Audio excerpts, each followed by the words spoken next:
Mesanso Emma obi biara akwaba bim de board ho TV so onya subscribe a mesrew na subscribe na like na share video wi de ama wonu ana ono so enya bi ahwe na bibia etimi akoyi de ama ina busua ye de ni boran sem na che se ye kwaku asa na de nsem bi ababeto abontefa NDC amanyokuo no petition ana che so mo che se mo de beyi Getru Tokonu efi akonya no so na mo de obi foforo ababesi so no eno na ode nsem ahoro na ababeto so ase na o chere se NPP amanyoko na ye Nana Addo Dankwa Akufo-Addo na wetimi a reject sa petition a omode bre no wetimi bu etimi afu NDC amanyoko no eyie pa na chese enya asem kitwa na ono so no etimi ene Getru Tokonu atena se atwetwe enkomo ana chese omo kire se omo mpene masa ade no ensi nte ade a ono betena office ana se NDC amanyoko no de ompese omo ye bia no omo nye nanso ma me ne de enya de a obeyi obespeni se omo yi no enfi office na busua nsem no ahoro na na Akweku Aza Edebetu Abontin na chese mensa wo mrane beko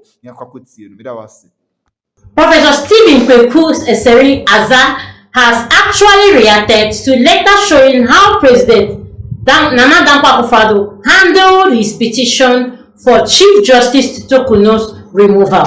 US-based Ghanaian lawyer and scholar Professor Stephen Kweku Asare, widely known as Kweku Aza, has reacted to newly revealed details about how former President Nana Dankwa Akufo-Addo handled his 2024 petition seeking the removal of the Chief Justice of the Federation, Justice Getru Tokonu. The details contained in letter the former president wrote to his Council of State shows that ex-President Nana Dankwa Akufo-Addo dismissed the petition after receiving a response from the Chief Justice, which he then forwarded to the Council without hearing from Kweku Aza himself. And he has actually come out to give his own reactions that has got people talking, some criticizing, some commending, and some condemning it. In a post shared on X on April 16, 2025, Kweku Aza stated that Akufo-Addo's decision to send the Chief Justice's response to the Council of State without granting him the opportunity to respond was very, very, very wrong. Like, it was wrong of the ex-president to actually proceed or respond to the Council of State without granting him the opportunity to actually respond. He argued that the action violated the Article 146, subsection 6 of the 1992 Constitution, which outlines a two-stage process for the removal of the Chief Justice: the filtered phase, initial screening, and the forum phase, full inquiry. He emphasized that the filtered phase does not require the President to solicit a response from the Chief Justice and to send it to the Council of the State. The filtered phase, led by the President in consultation with the Council of State, is a threshold screening mechanism. Its purpose is to determine, based solely on the petition, whether a preferential case exists. Now, what he's actually pulling out is that things should be done the right way, like the normal way, and not just done anyhow. If such case is found, the matter proceeds to the forum phase, a full inquiry conducted by a specially constituted committee. At this stage, both parties are given the opportunity to present evidence, confront each other, and be heard in accordance with the demand of natural justice. He wrote. He's actually being fair enough and actually calling for things to be done appropriately and not jobs to be done the way people feel, like out of emotion or petition or any other thing. And he wrote, he said, the academic added that the former president should have shared the Chief Justice's response with him and allowed him an opportunity to defend his petition before dismissing it. What he should have is more troubling, he said, was that Akufo-Addo did not disclose, either in private or in public released decision, that the Chief Justice have submitted a response to the petition.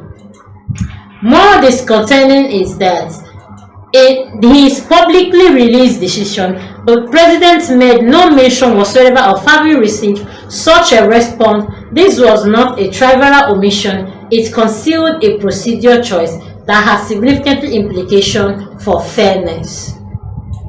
And this is actually the background. In December 2024, President Nana Dankwa Akufo-Addo threw out Kweku Azai's petition for the removal of the Chief Justice Tokuno, stating that it had no basis. However, a leaked letter, which was recently shared by the majority leader of the parliament, Mahama Ayariga, on social media showed that Akufo-Addo had stated the required legal process for the removal of the Chief Justice. It was indicated that in the letter that Akufo-Addo had asked Chief Justice to respond to the petition for her removal. The Chief Justice responded to the petition, and the former president forwarded the response to the Council of State and their consideration. I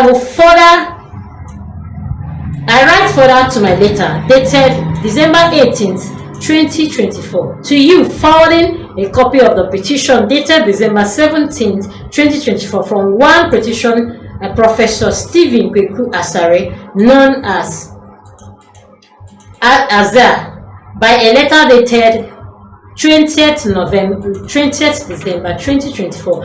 I forwarded a copy of the petition to the Chief Justice in line with the rules of natural justice and the right to a fair hearing for the response to the allegations made against her and the petition. By a letter dated December 23rd, 2024, the Chief Justice submitted the response to the petition together with supporting evidence and hereby forwarded a copy of the Chief Justice response and supporting documents to your consideration. Part of the letter reads: in any constitutional democracy, due process is not a luxury, it is a bedrock of legitimate governance. Central to that due process of undue autonomy patem, here the other side. The Constitution rightly invokes this principle in Article 146, subsection 6, which outlines the process for the removal of the Chief Justice.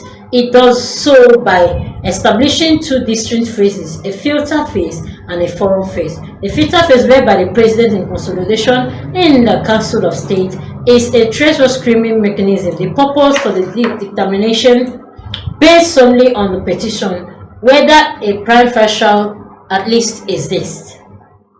If such case is found, the matter proceeds to the forum, a full inquiry conducted by a special constitution committee. At that stage, both parties are given the opportunity to present evidence, confront each other, and heard in accordance with the demands of natural justice. But recent events raise a troubling question: who exactly is the other side, the filter phrase?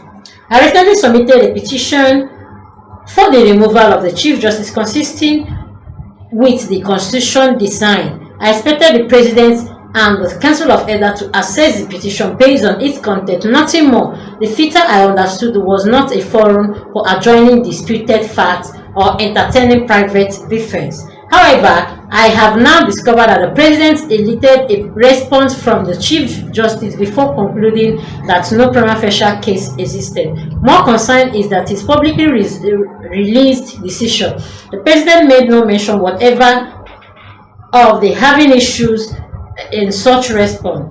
At the very